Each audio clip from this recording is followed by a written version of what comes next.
said goodbye to a legend on Thursday night as Dub Nation paid their respect for a once feared enemy.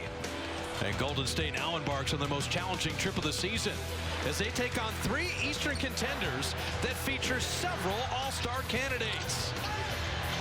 It begins tonight with a showdown in Motown against a revamped Detroit team in playoff contention. The Warriors take on the Pistons right now.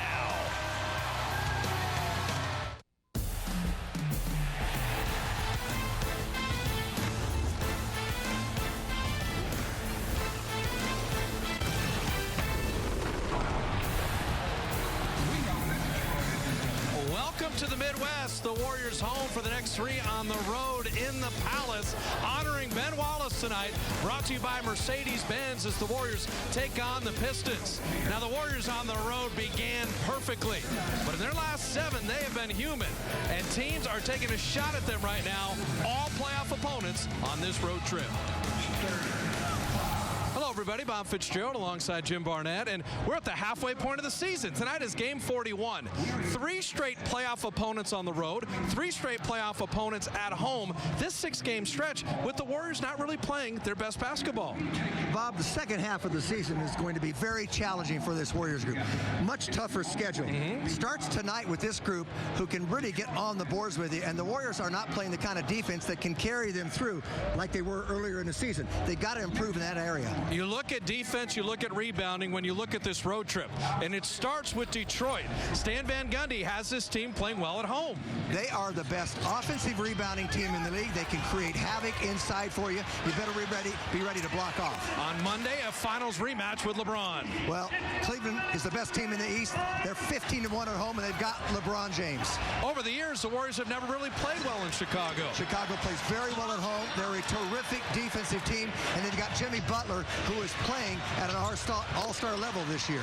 So you look at the Warriors. Yes, they're the world champs. They're 37-3, but they will be challenged these next 6 games. They have to tighten up their game.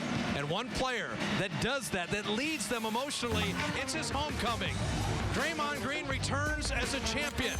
He was a monster at Michigan State. He grew up in Saginaw, and he loves when the Warriors play the Pistons. Draymond trying to re-energize this Warriors squad on this trip. The Warriors-Pistons on the way. Greg and the guys back in the studio right after this. Welcome to a place like nowhere else, where once in a lifetime happens every night, where we believe in the unbelievable,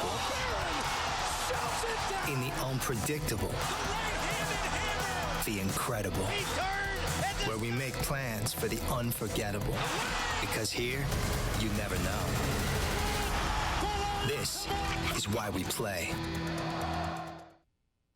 Yeah, Draymond Green is back in the state of Michigan, and what a night to have him back. Coming up at halftime, they're going to retire Ben Wallace's number 3. We're going to have a long halftime for you, maybe as long as 30 minutes. Remember the night they retired Bob Lanier's number and it took like an hour and a half, Saintly? Or when I emceed Mullins and it took an hour and a half? You got to factor that into what you do at halftime. Yes, you do. Because you got a long halftime. What's your key leading up to halftime, Saintly? Well, a big part of winning on the road is your defense, and a key component of your defense is your rebounding. This is a great offensive rebounding team in Detroit. You've got to get on the glass. Good defensive team you're facing, so make sure that you take care of the ball early and often.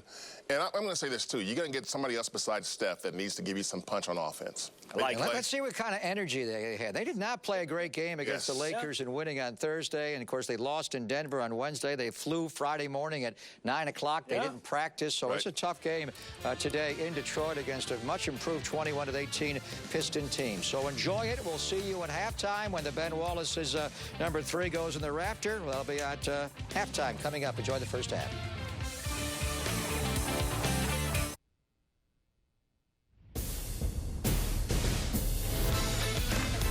It's time for tip-off. Harris Fitz and JB.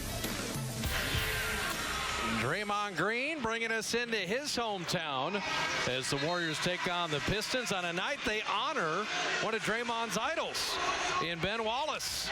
And Draymond had a terrific letter just thanking Ben for inspiring him in his career. And I got to tell you, I am so impressed with the Pistons. Ben Wallace, Rip Hamilton, Chauncey Billups, Memo Okor, Larry Brown, Rasheed Wallace. You don't think they love Ben Wallace? Wow. Well, he meant so much to this franchise. Four-time Defensive Player of the Year. They're all here tonight. Our Xfinity starting lineups. First for the Warriors was Steph Curry, Klay Thompson, Harrison Barnes back in the starting lineup with Draymond Green and Andrew Bogut. For Detroit, Reggie Jackson, Kentavious Caldwell-Pope with Marcus Morris and Ersan Ilyasova, and the man-child Andre Drummond in the middle. What a six-game stretch for the Warriors.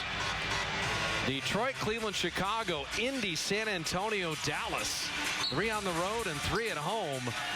And 6 games that will really test the mettle of the world champs as Courtney Kirkland, Brian Forte, and Dedrick Taylor will blow the whistles tonight.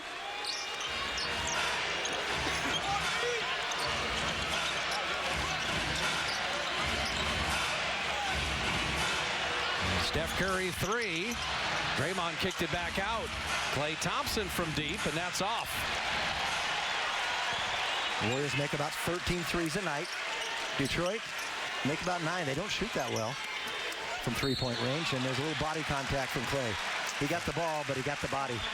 One thing about playing Detroit here, they're -3 on the road plus-minus. They're +7 at home, one of the best home plus-minuses in the NBA. We know how good they are offensive rebounding. The best team in the league, and second chance points can really hurt you, particularly here at the Palace. Our roundtable key ingredients. Jimmy, what do you got for tonight? Defensive rebounding, that's number 1. And then also, they do a lot of isolation plays, and the Warriors have to be better on one-on-one defense. That's something that has slipped a little bit. You can't rely on Draymond Green, Andrew Bogut cleaning up your mess. They've got to do a little better job of maintaining position in one-on-one isolations. Detroit had won 4 in a row at home until San Antonio got them. And a heartbreaking loss to Memphis their last game. And Caldwell-Pope, a beautiful steal, riding in to hammer it home. Well, a third-year player just read that. Klay Thompson never saw him out of the corner of his eye. And he threw the ball before he really looked to see if Steph was open.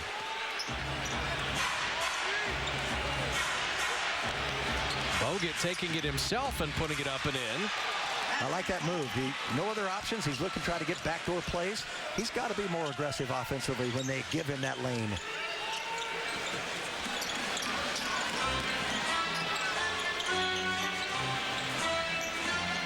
And Drummond gets better year by year.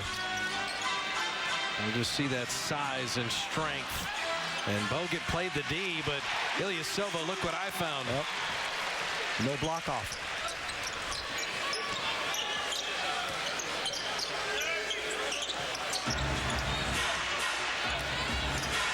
Looking for Steph off the curl. Missing the 3 there. So the Warriors open 1 of 4. Reggie Jackson nearly banked it in, and you got to box out Ilyasova. He is not known as an offensive rebounder per se. Harrison Barnes missing the jumper. Ersan Ilyasova is a stretch 4 that's more dangerous from distance. And a lob to Drummond. That's what I'm talking about. One-on-one, man-to-man defense.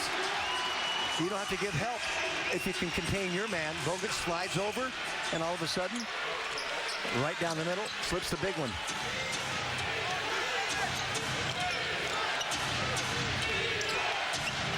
Klay looking to turn the corner. Bogut, good hands to catch it. Fresh 24.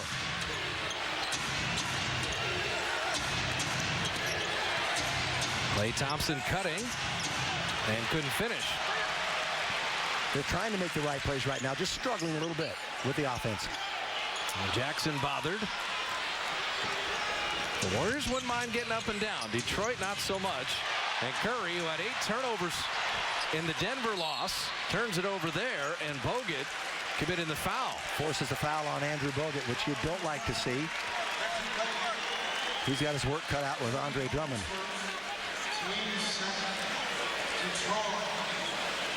Andrew Bogut, a little vociferous to the rest of the team defensively. The Warriors have opened 1 of 7 with 2 turnovers. That's a pretty ugly beginning, the first 3 minutes of the game.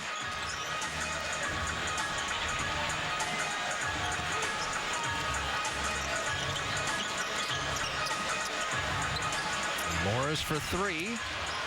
And Draymond with a rebound. Bogut just took Drummond away. And then he was fouled. Andre Drummond, what a season he is having. Leading rebounder in the league. Over 15 a game. And Draymond loves to play here. He's been here many times before. Not as a participant, but as a spectator. Steph with a good look, and you know he's going to knock that down. It was all set up by Draymond's screen.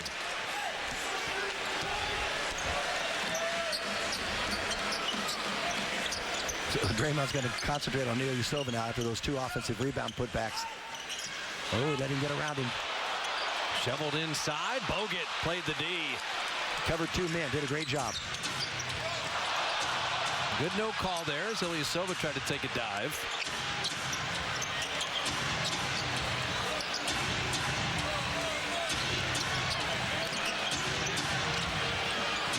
Klay Thompson. How many passes there to get a good look? And that's almost an automatic. When Klay comes off there wide open, just inside the top of the key, they really worked to get the ball into a position where they didn't have to force a shot.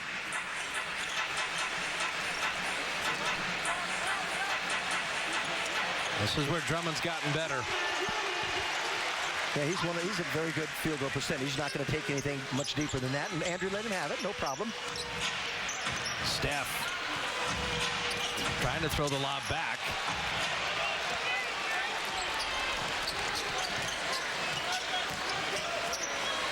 You can't play Reggie Jackson any better than that. He made the shot. Klay retreated, challenged the shot, and he just credit Reggie Jackson for making it. Yeah, Klay couldn't get any more aggressive. Didn't want to pick up a foul. An elbow jumper is off, and Bogut inside. And make Drummond play on the other end himself. Makes a little damage there. Turns the table. And so you see the Pistons wanting to walk it up a little bit. Yes. Stan Van Gundy likes his team to play a controlled style. And Caldwell Pope hitting a 3.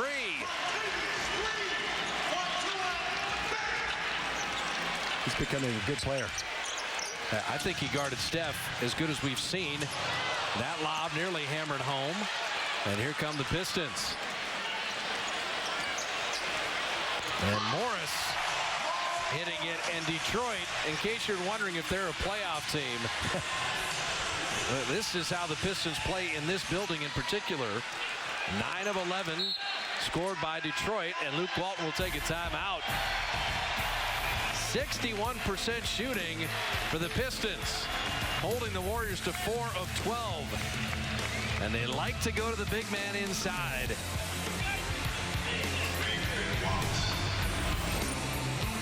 We should call your mom, tell her we're going to CSN California. Welcome back to the Palace. Warriors trail the Pistons by 10. Andre Drummond leads the league in rebounds and double-doubles. So Andrew Bogut told me one of the reasons that he's so tough to keep off the glass is that the Detroit Pistons do a good job of moving the ball and using the pick and roll to force the defense to make rotations. And often it's not a traditional big that's left trying to box Drummond out. Sometimes it's a guard. And boxing Drummond out is a tall task for a big, let alone a smaller player. So Bogut said they must focus on getting contact on his legs to not allow him to move freely towards the rim for offensive rebounds. And Andrew and Iguodala and Draymond and the super basketball IQ players on the Warriors, they know how damaging and dangerous Drummond can be. And so they do have a game plan.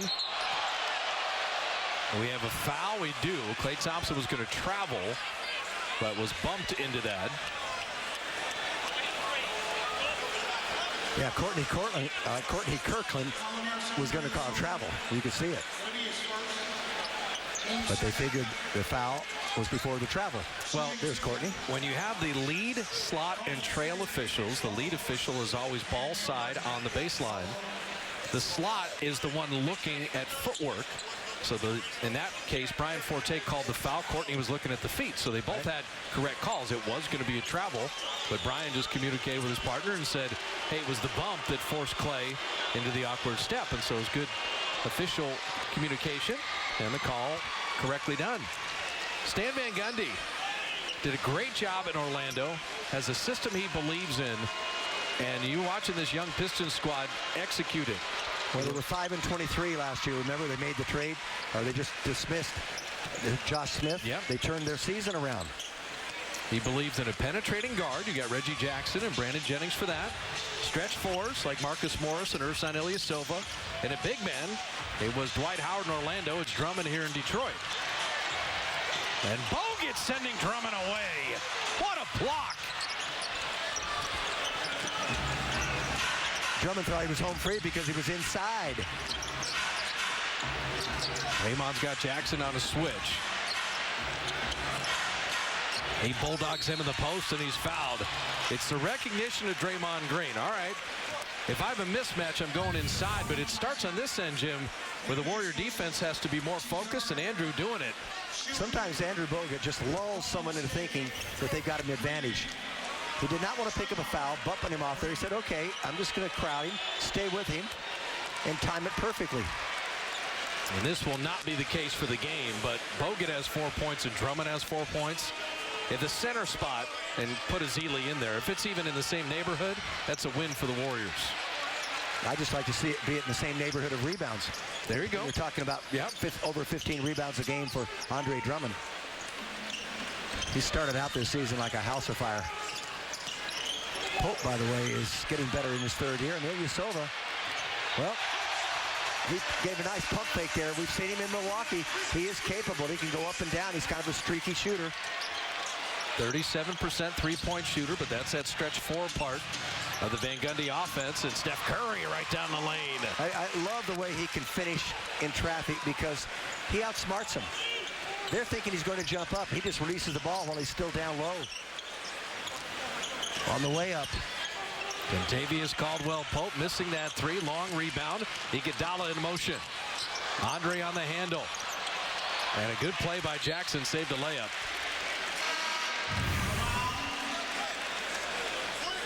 Little shake and bake. Saved his dribble. So he had a nice first step to get around his man. Now what's interesting is that Detroit does not put up large block totals. In fact, they're 30th in the league in block shots. So you can't attack inside. Conversely, the Warriors are third in the league in block shots. Bogut and Ezeli do a good job, as does Draymond. Let's see how Ezeli plays Andre Drummond now that Bogut is out. So Stanley Johnson, the first-round pick, 8th overall, checking in. He got 25 in their last game. He got 20 against the Warriors. And he's Arizona guys, guarding Arizona guys, as he's guarding Iguodala. Clay missing that three. Ugly shooting for the Warriors in this first quarter, 5 of 14.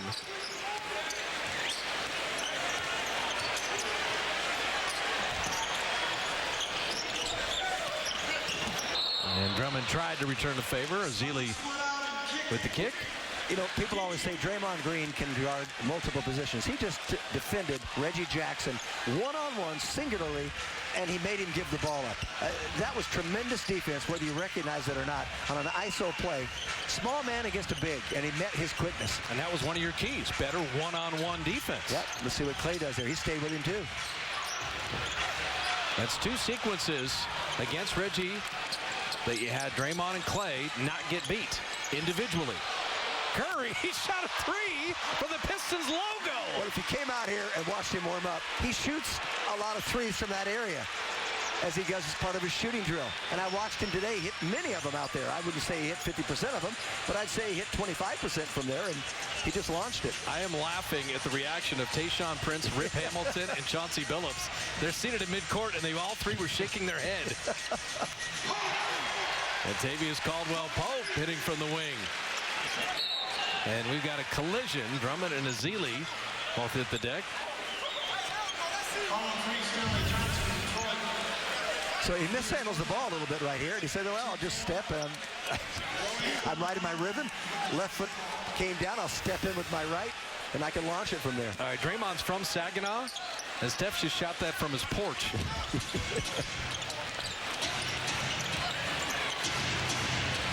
Zealy inside, and Festus very smooth through the lane. It opens up opportunities when you make cuts to the basket, like Andre did just there. Andre Iguodala opened that up and made it possible for Zealy. Zealy sent away Reggie Jackson. Draymond running, and he is fouled. And Iguodala pushed it there and gave that opportunity. An ugly beginning, but you see the Warriors finding some traction, playing the defense, and running off Pistons misses, pulling to within 5.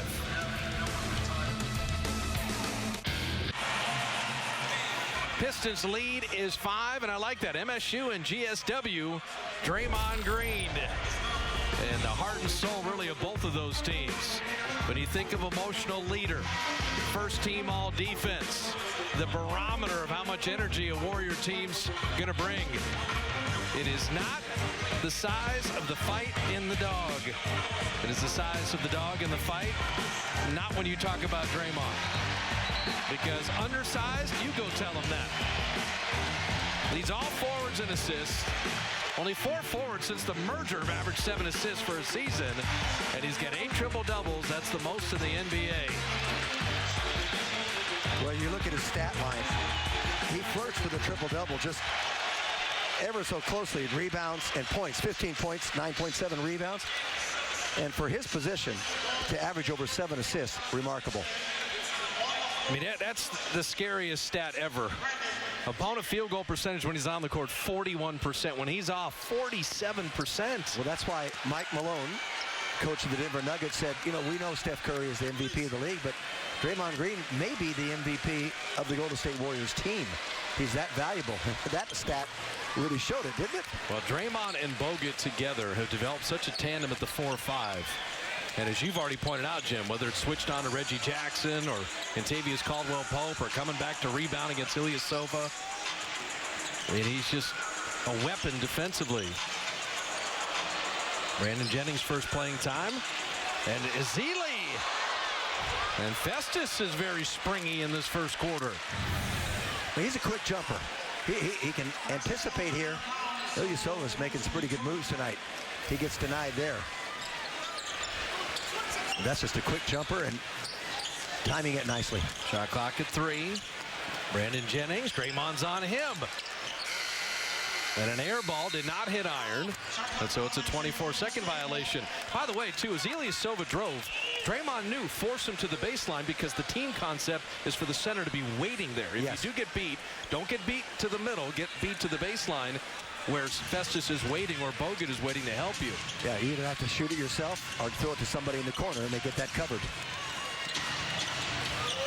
Iguodala flipping it up and out, and Zealy working the glass. Again, he just beat everybody to the ball. So the Warriors are trailed by 10, but grinding their way back into the game. That was a nice follow-up. It's a 10-2 Warrior run. Caldwell-Pope. He is impressive. The screen, the Curry 3.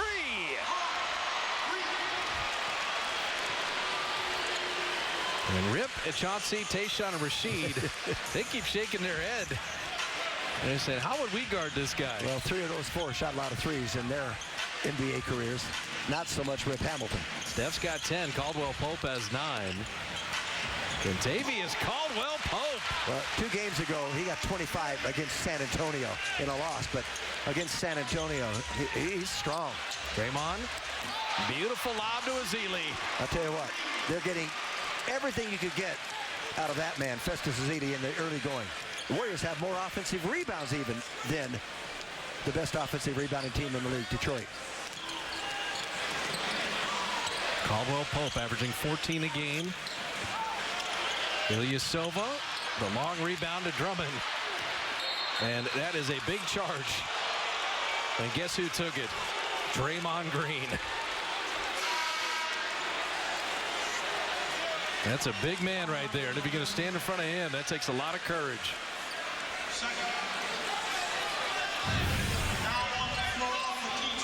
Well, Draymond knows where he's going. That was an easy one for him.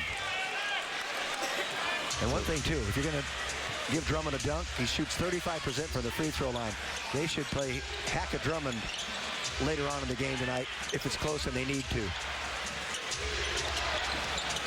Caldwell Pope, he stays with Steph nicely. Draymond three, good. Nice assist behind the back. When you throw a behind the back pass from that angle, see, they've got to worry about Steph Curry driving, so it gives Draymond just a little bit of an edge, a little more lightness to see through. So an 18-6 Warrior run. It's also the 2-for-1 because they'll get the quarter's final possession. Caldwell Pope misfiring. Steph back for the rebound. They can play for one. Pistons built a 10-point lead, had the Warriors on their heels. And then the world champs have started to work beautifully together. Curry down the lane, corkscrewing up and fouled. It hung on the rim and wouldn't go. But Steph to the line to shoot two. So Aaron Baines, who I think was a great pickup for Detroit. Absolutely. And that's a wonderful replay. You see what they call body hunting or sliding in front of the driver. I was going to say, there's no way that Baines is going to fall down with that kind of contact, which he tried to sell it. That was barely enough to move anyone. And Steph misses a free throw. That's a rarity. Remember, tonight's game, all Warrior games on CSN are streamed live at the NBC Sports Live Extra app on your mobile phone or tablet. Stream the Warriors on the go. And Steph Curry making the free throw. He's got 11. And from midcourt, Brandon Jennings, and that will do it. So Drummond goes for 4. But Bogut and Ezeli go for 10. So at the center spot, Warriors getting it done. And after being down 10, a 19-6 run to close the quarter. And the Warriors up 3 after the first 12 minutes.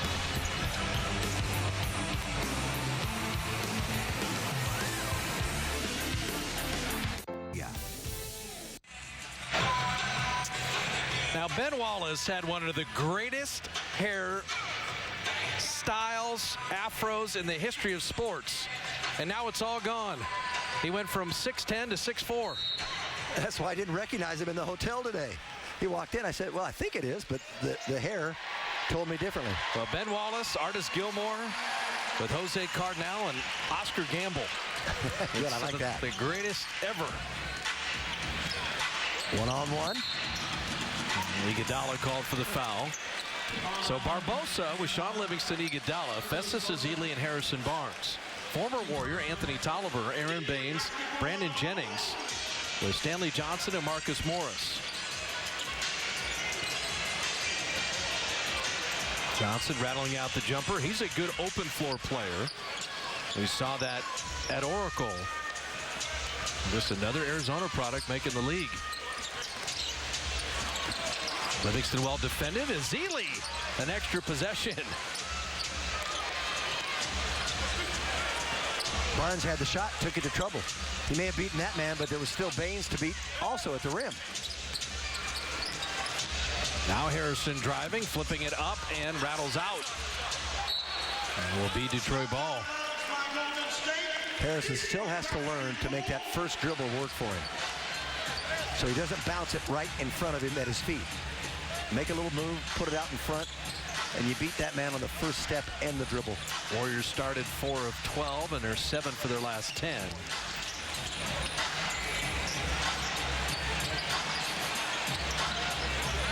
Baines created a couple space with a couple well-placed elbows twice, and then finished with the left. Baines is a tough customer. He's a perfect backup center. Yes, he is. Barbosa missing. Barbosa came back. Was rusty his first time back, but against the Lakers, pretty good with 15. See Ezeli just stalking Morris, but Baines going right to the offensive glass. Smart play there. Left arm goes off his opponent's shoulder, gives him a little extra push. Oh, Livingston. What a finish. And the foul. And the first thing I checked was that Sean was okay. He landed nicely from a very high altitude.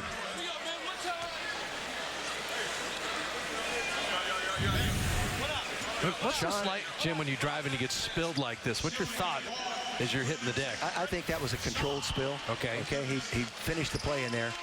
And if you notice, he drives to the basket. He's a 2-foot jumper. He has a tendency to do that all the time. Usually that's one reason he stops and takes that little 8-10-foot jump shot for him, which is very reliable. But when he gets to the rim, he's a pogo stick. He is a terrific two-foot jumper, if you will. Most people in that kind of move, they go off 1 foot, take it up to the rim. So Iguodala has picked up a couple quick fouls here.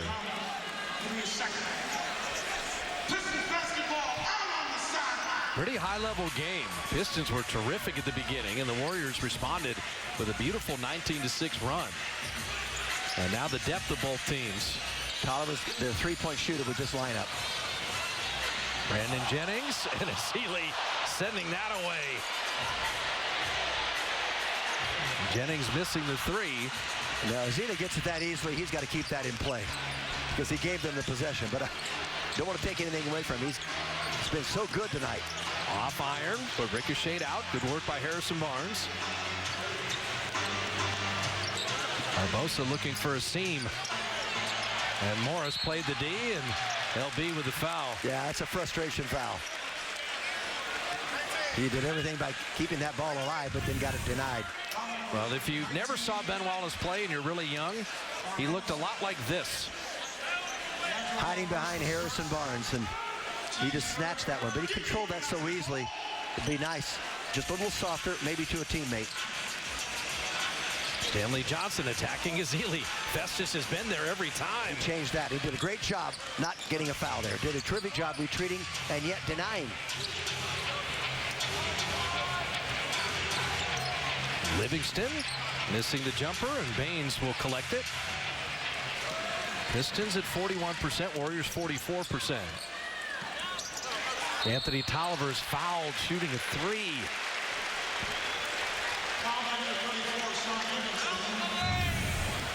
Previous play.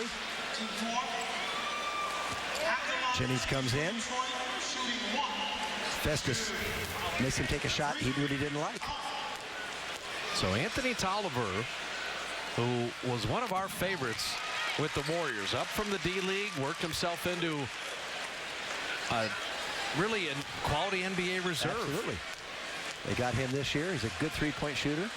One of the two best on the team. And making the first two free throws. Don't forget, 2 days left to dub the vote. Steph, Clay, and Dre. And Draymond Green has just enough of a lead to be a starter. So Warrior fans kick in at warriors.com/dubthevote. Vote every day and every way, but get on it these next 2 days to get Draymond Green to Toronto. Time out on the floor with 9:05 remaining in the first half, and we're tied.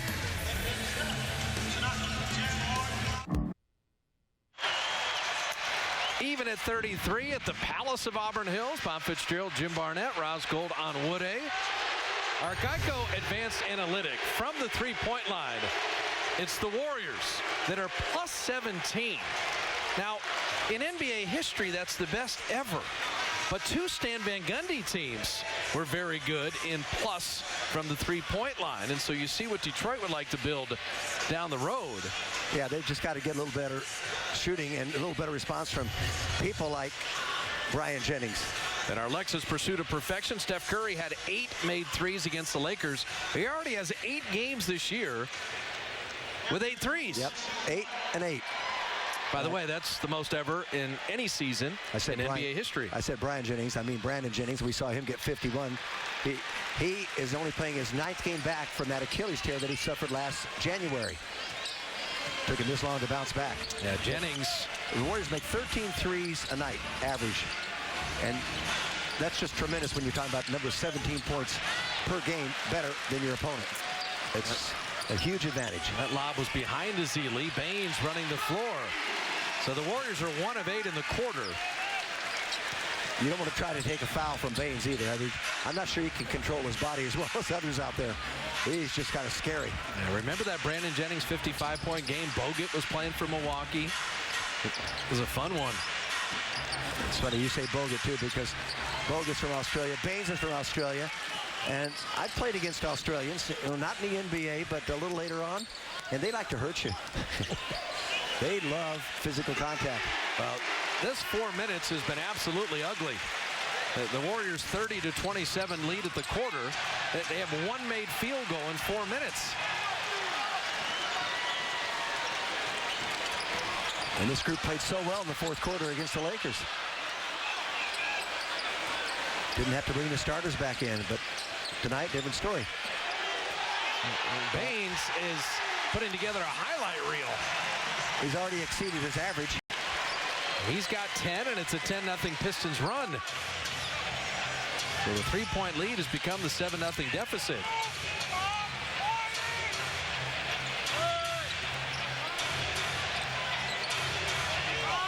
Shot clock at 5. And this isn't your first option. Still stuck on one field goal in the second quarter are the Warriors.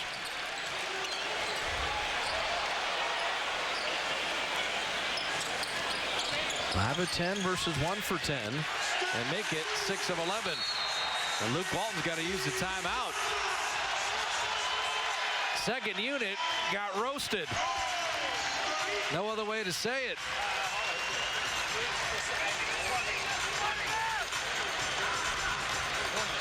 So 22nd timeout. And this is where Harrison Barnes coming back. And Barbosa, Ezeli, the Warriors are looking for offensive options. Is they can't have a one field goal situation in a 5-minute drought, and particularly on this trip. This is what we talk about: Detroit, Cleveland, Chicago. They will be unmerciful in stretches like this. Well, you just hate to have droughts like this. You maybe slip a little bit, but this team, the second team, played so well against the Lakers. 3 of them had double-digit games, you know, 17 points, and Harrison Barnes looked good again. They brought him back in the starting lineup, but he's out there now with this group. So if you're not hitting it one end, your defense has to tighten up, and you've got to do it and make a difference in that area. And the other thing, too, stop settling just for jump shots.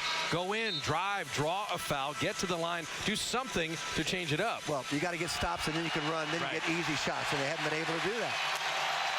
So Luke Walton doesn't have a choice. He's got to put the starters in, and you don't want Aaron Baines to look like Bill Walton for a couple minutes either.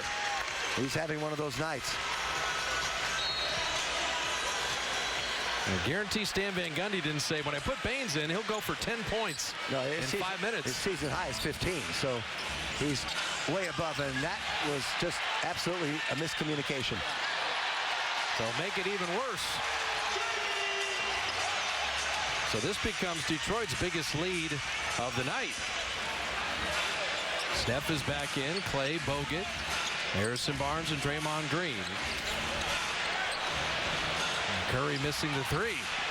What is it about this second quarter?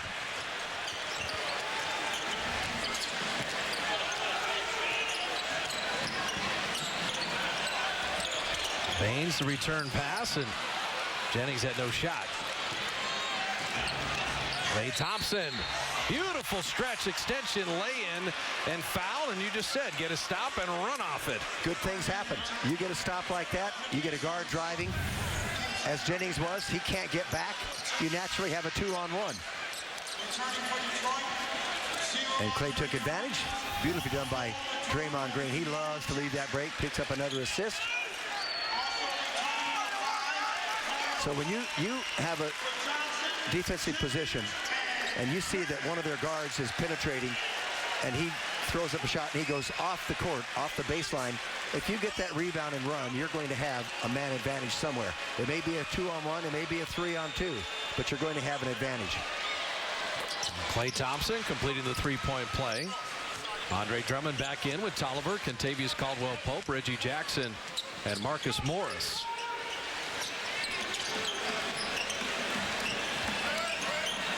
These are the ISOs you talk about.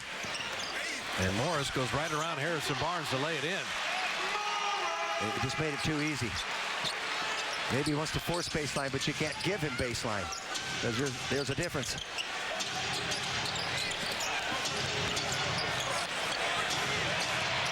Harrison unable to draw contact on that play. Barnes just doesn't have it right now. He's got to get his game going. Got a loose ball foul.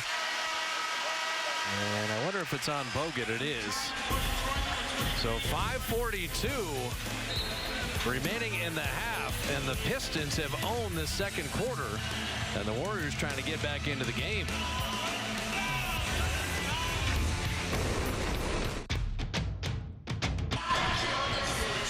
Pistons lead at 10. They're honoring Ben Wallace at halftime, and they're playing like the Bad Boys and the championship Pistons teams. Excellent basketball. Our Shamrock Office Solutions Play of the Week.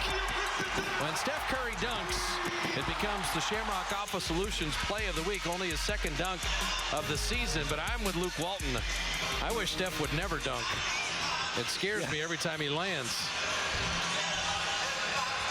He got a good one against the Lakers. Yeah, very good. And Steph has become a factor year by year with the points in the paint. Now this second quarter, Detroit 8 of 15 and the Warriors 2 of 13.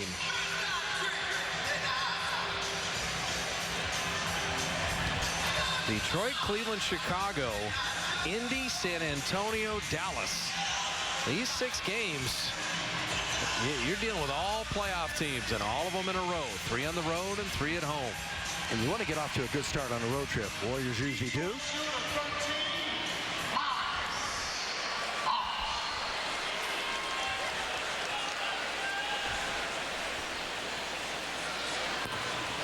Morris missing the free throw.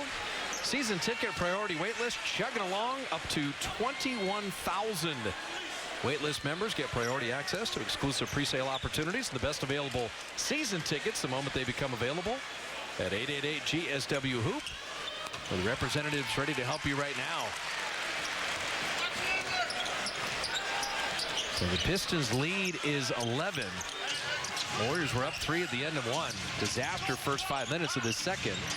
Curry hides behind Bogut, hits the jumper. We check in with Ross. In the last timeout, it was Steph Curry who spoke up. He said, we got to do it like we did to end the first quarter. A couple of stops, we're back in the game.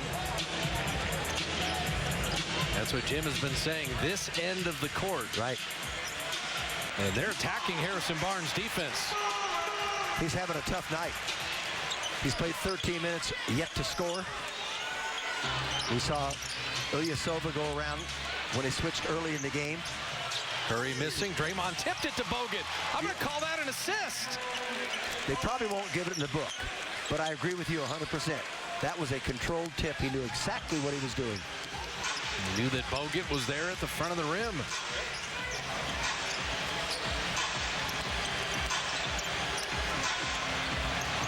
And Jackson got inside. So Jackson's got only 5. He's 2 of 6.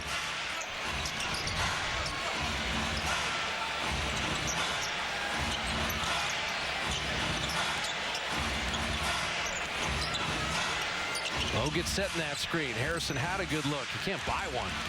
0 for 5. And back to Green in the tip. They gave him a rebound and a missed shot. You were right. And you were right. It was an assist. Morris missing. Should have been a rebound and an assist. Ilyasova all over Curry. Steph, good hands there. They were working on Reggie Jackson. It worked in the first quarter. And I'll tell you what, it worked there. And Harrison Barnes gets on the board. Barnes' man had to come help out inside on Reggie Jackson on Draymond Green. So it worked there. He won't get an assist there. He does get an assist, but that was a big play to get Barnes going.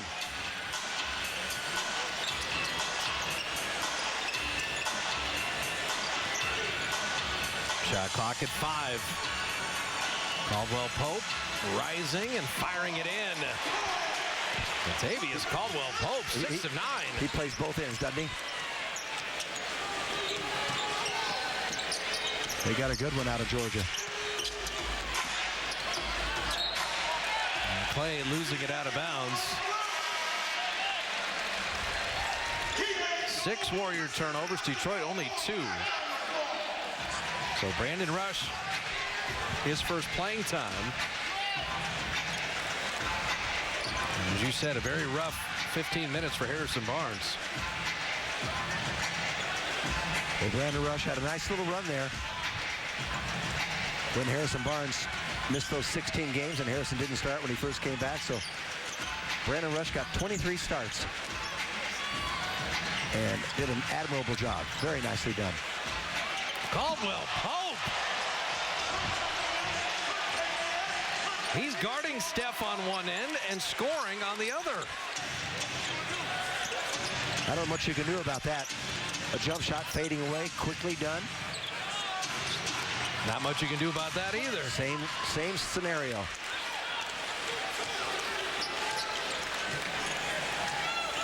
Warriors want this single digits at halftime. For Detroit, they were down 3 at the end of 1, and they've been brilliant in the second quarter. And Curry knocked down and called for the foul. So 2:19 remaining in the first half. Kentavious Caldwell Pope, hottest Piston, 7 of 10. Then Detroit up 10. Finger licking good. I'm Klay Thompson, and you're watching CSN, the authentic home of the champs. Our AT&T U-verse rewind with the Pistons up 10. Draymond Green played in the Michigan State spring football game in 2011 from 23 on the court to 83 on the gridiron. Well, we know he's got good hands. Played tight end. Yeah, there it is. They talked Mark D'Antonio into letting him do it. But you know, Jim, you got to know the snap count. Oh, you can't be jumping off sides early. A little too anxious. I'll tell you what. At his height, his weight, his hands, his ability, athleticism, don't you? I'm surprised he didn't play all the years he was at Michigan State on the football team. I don't think he has the toughness or competitiveness to play, right? Okay. He said sarcastically, are you kidding?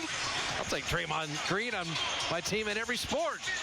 I'm surprised they let him get away. There you go, little Warriors, Michigan State. You know who stopped Draymond Green from playing football? Tom Izzo. Of course. I'm not losing you. I understand that. I need you on the court.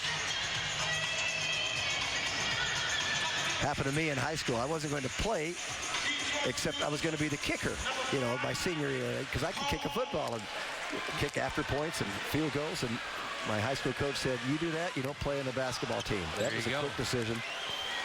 Authentic Fan Friday when the Warriors come home to take on Indiana. Monte Ellis and the gang will be there. All fans get a Stephen Curry cheer card at 888-GSW-HOOP.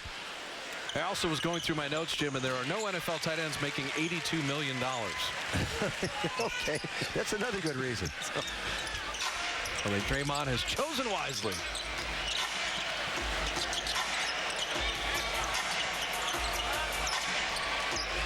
Very important final 2 minutes here. Curry had it knocked away, got it back, and then Baines lands on top of him. My word. And now we're finally, this is the tee that Luke Walton and Steph Curry have been waiting on. He gets banged around all the time and doesn't get to shoot free throws. Well, he's so smart because he gets rid of the ball before contact comes. You get a lot of three-point plays that way. This is an amazing shot because he bobbled the ball on the way to the basket right off the dribble. Bobbled the ball a couple of times, actually trying to free himself from Morris, and then he bobbled again as he went through him. And that's why he got this shot barely.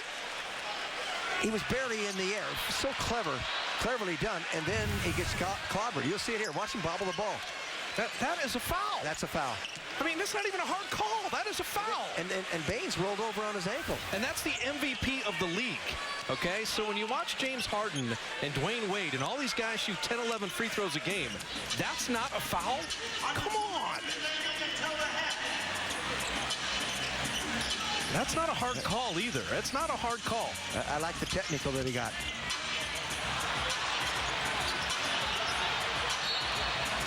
And the officials in the NBA do a great job. They're the best in the world. I know this, having done Olympic basketball. But it's going to get to the point where the Warriors have to start sending video into the league, because this has become an issue.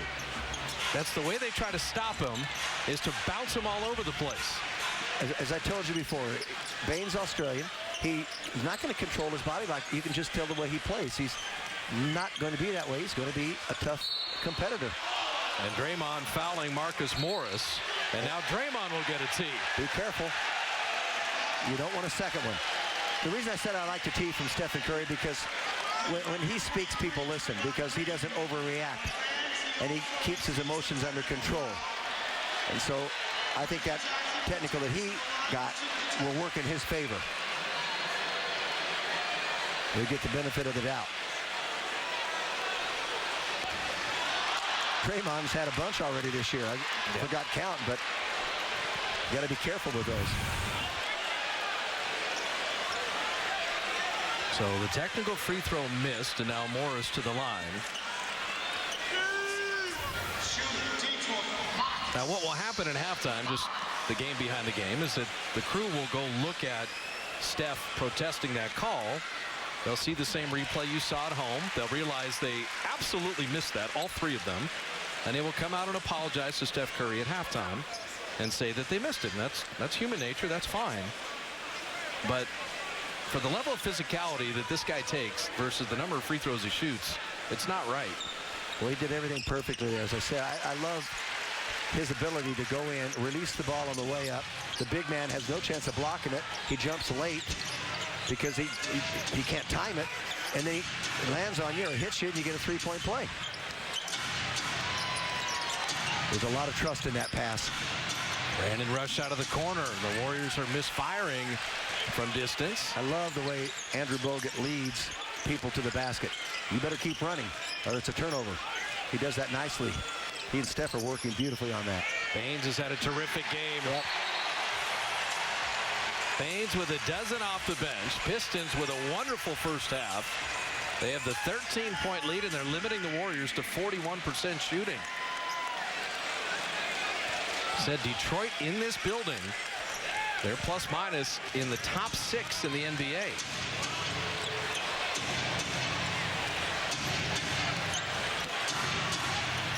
Curry had the ball taken away. It's a 4-on-none. One of the rare times Steph is not able to maneuver between people. Kind of forced that and just went right into a block shot. Pretty easy for Kentavious Pope.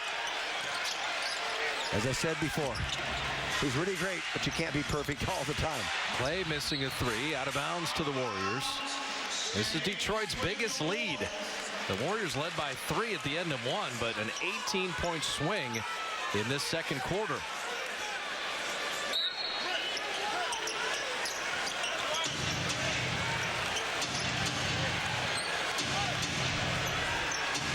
About a single-second game shot clock difference.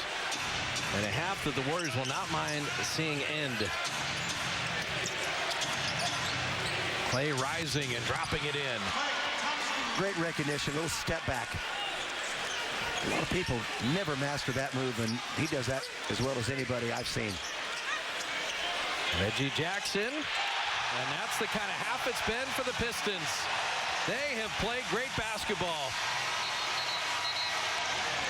So at the break, on Ben Wallace night, the Pistons look like a championship team. They finish on a 14-6 run, lead by 16. Greg, Gary, and Monty in the studio for Warrior Halftime Live, presented by Jack in the Box. Coming up next.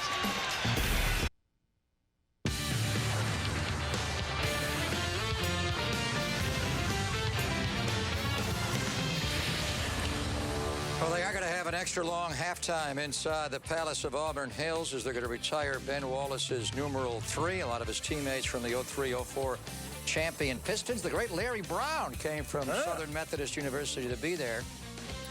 And it's a good thing. This could stretch out about 30 minutes because we have a lot of halftime adjustments to make. They have not played well. Welcome to Warriors Halftime Live, presented by Jack in the Box, Greg Papa, Gary St. Jean, and Monty Poole. They started slow. It was 18-8. They were sloppy to begin the game, Saint. They got it down to 19. They had a 19-6 run to take a 3-point lead after one quarter. But the second quarter, the bench was so good against the Lakers on Thursday. They were awful in the second quarter tonight. Well, it's a new day. You're on the road, and one of the biggest consistency issues a coach has is, who are you? What are you going to be for me every single night? And the inconsistency of the bench made the Warriors bring the starters back in, and they didn't have a lot going themselves. And the Pistons, to their credit, are really, really playing well. But the Warriors can overcome this, but they just don't seem to have a rhythm offensively. They're going a lot of one-on-one, and then defensively, there's not a lot of taking away of things. They're just kind of plain D. Yeah, they had a good stretch there in the first quarter where Ezeli and Iguodala came in and played very well, got him back in the game, got him a lead, actually. But Harrison Barnes doesn't look good. I mean, right now, he goes back into the starting lineup, and he can't hit a shot until early in the second quarter. And he's out there with the second unit, which he was so good at a couple of nights ago. And right now, he looks like a guy who's like struggling and searching. And he doesn't have the part of his game that he needs where he can drive to the basket, because there's been open looks that he's had a chance to take, and he's missed those shots. And he should drive to the basket, and he hasn't done that yet either. So he needs to diversify a little bit. His plus-minus in the first half was a -23, and the Warriors reinserted them in the starting lineup today. First time since November the 27th when they turned the ankle into Phoenix, hoping to get off to a good start. They did not. They were down 18-8 the first 5 minutes of the game. But then a 19-6 run, and it was Steph Curry, St. Lee, that got the run going. Ezeli, Monty, as you said, came in off the bench. But Curry, we went out and saw him on that Friday night do the warm-up, and here he is driving to the basket. And we see him shooting from the logo at midcourt about 40 feet. Because right there, St. Lee, in the P and Pistons, he drains one. He had Larry Brown, Wallace, Billups, and all the crew, the old Pistons, just shaking their heads. I mean, that is deeper than deep. Well, that logo's pretty good. It's pretty big, Monty. That was it is, but that's still 30-plus feet there you're looking at. So, but Steph, I'm at the point now where I see him do it so often to where it's not a surprise for me. Took a technical here. Yeah, and you know what? And I don't blame him. That is Aaron Baines, whose nickname in San Antonio when he was a Spur was the Big Banger. And he put a big bang into Steph Curry there. And you don't see Steph take a technical very often. He did not get that call. He hadn't had one all year. He was not happy. I liked it. I liked that he got a tee. Listen, this is a star in our league. You respect the stars in the league. That's a cut-and-dried call. Definitely a fall and one. And I like it. I think there'll be some respect in the second half. Monty, he does not get to the line as much as he should compared to the other guys in the league. Yeah, and it's been going on for a couple of years now, where he drives to the basket, gets banged around, and there's no call. And he takes it in stride. And I've talked to him about this numerous times, and he says the same thing. If I show my emotion on this, it might affect my teammates. I don't want to have that happen. I'm one of those guys that tries to keep it under control. But clearly, there are situations where he gets banged around and does not get the call, and it bothers him. It bothers the coaching staff, but they just don't gripe about it. Tonight, Steph Curry griped about it. He's the MVP of the league, and the guy that rocked him, his nickname is the Big Banger. I think you put him together and maybe give him a three-point play. When Aaron Baines was a San Antonio Spur and they scrimmaged, he was never on Tim Duncan's team. I love this. Because Popovich did not want him to hurt. He was always on Tim Duncan's team. Yeah, he never played against Tim Duncan, so he never hurt him. But it was Aaron Baines and Kentavious Caldwell-Pope that combined for 28 points in the first half. I saw the commercial for a bucket of KFC. I didn't think it'd be KCP we were worried about. But Kentavious Caldwell-Pope, he has Steph on one end, St. Lee, and on the other end, his offense is getting better and better and better. He's a very good three-point shooter, pull-up shooter, but it's his length. But now he gives you 16 points off the starting role. But now that Brandon Jennings is playing off the bench, but 16 points from KCP, who averages about 13 a game in the first half. A week or two ago, he had like 38 in a game, and you love his athleticism and his length, as you noted. But when he's hitting jump shots, all of a sudden you're saying, wow, we got a young, up-and-coming two-guard there. And you take a look at these stats. That may be the worst quarter of the year, Monty. After the Warriors were down 18-8 the first 5 minutes of the game, they had a 19-6 run, part of the comeback in the first quarter. They actually led 30-27 after one quarter. To be outscored in the second quarter, they were doubled. Yeah. That's got to be the worst quarter of the year. Outscored 38-19 in the second quarter. Well, they may have played worse quarters, but they haven't played worse quarters against a team like this. This is a good team on the road, but 19 points, 38 points is the key right there. They've had some points, some quarters where they've given up a lot of points, but they have not been doubled in any quarter this season. I can say that without even looking at it. That's not happened. That's the worst quarter of the year. The good news is this is going to be the longest halftime by far of the year. It's usually you get like 12 minutes. I think we're going to have triple that as they are going to retire. They are right now as we speak. Ben Wallace is number 3. You don't have to fear the fro today. I see a little gray on that fro as well. We'll tell you about the impact that Ben Wallace had on Draymond Green as we continue on Warriors Halftime Live. Welcome back to an extended version of Warriors Halftime Live, presented by Jack in the Box, as they are retiring to the rafters of the Palace at Auburn Hills. Ben Wallace, number 3, 4-time NBA Defensive Player of the Year, won the award in a 5-year stretch. No NBA players ever won any single award 4 out of 5 years. He did, along with Dikembe Mutombo. He's won the Defensive Player of the Year the most in his career. You got Richard Hamilton. Rip back there. George Blaha, the longtime voice of the Pistons, is going to MC the ceremony. Even Larry Brown is back. Draymond wrote this today in the Free Press in advance of Ben Wallace's big night. Great timing. The guy from Saginaw, Michigan State NBA champion, undersized 4. And he says, "Thank you, Mr. Wallace, for showing me that it is possible to make it in the NBA and wreak havoc while being undersized. Hopefully there is a kid watching me and wondering the same things I did about you, realizing that man does not have the ability to judge what's inside another man's heart. Congrats, Big Ben," from Draymond Green, NBA champion. Here's Draymond on why he wrote that letter today that was picked up in the Detroit Free Press. I mean, it was just important, you know, because I just think it was fitting, you know, coming back home to play. I was so excited when I saw that they was retiring his jersey this day, you know, just to be here and be a part of it. And, you know, just coming back home.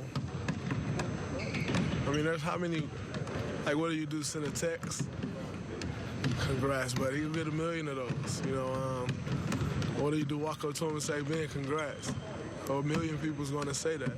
You know, but I think with the platform that, you know, we have, you know, to take advantage of that and show my gratitude, because it goes further than just, you know, another guy playing in the NBA. You know, it's a little deeper than that for me. You know, and I just wanted to do something to express that. Yeah, Ben Wallace was an undersized guy from a Division II school, Virginia Union, not drafted in the NBA. And for Draymond Green, the pride of Saginaw High School, Michigan State, all 4 years for Tom Izzo. He was a round 2 pick, number 35, and here he is now, one of the best defensive players in the game, a lot like Ben Wallace, NBA champion like Ben Wallace, and I think he has a bigger contract than Ben ever got at $82 million. Isn't that great, though? I'm sure there are a lot of youngsters out there that are thinking they're a little too small. You watch Ben Wallace's number going to the rafters. You watch Draymond every night here. Your size doesn't matter. It's just how much heart you got, and both these guys had big-time heart. Yeah, they really are a lot alike in their pride, their hustle, their energy, their effort that they bring every single day. And you earn a ton of respect from your teammates, from your coaches, and from the fans that watch you every night. They appreciate that. And when a player plays like that, Monty, I think it's a learned skill to play with that kind of intensity and effort every day. You talk about how much the fans appreciate it, how much teammates appreciate. Opponents also respect that. You know what I mean? I mean, Draymond, you can watch these guys, whenever a game starts, you see guys go up to each other before the game and, you know, handshake and so forth. Draymond's the longest embrace of the night for Kobe. Draymond Green. So that's who he is. That's what he does.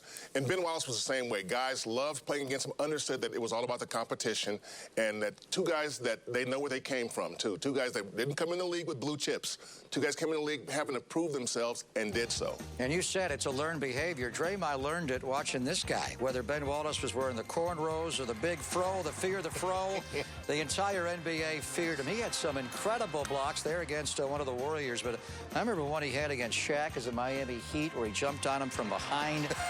Relentless offensive rebounder. And he also was a really smart player, not just, you know, hardworking and a great shot blocker, but he was a smart player on a team that did not have a lot of stars. The 03-04 Pistons, Chauncey Billups, Mr. Big Shot, obviously, Rip Hamilton. They made the trade to get Rasheed Wallace, Larry Brown's first year back in the NBA same day. They were a team that kind of shocked everybody when they beat the Lakers 4-1 to win the NBA title. They won 54 games that year.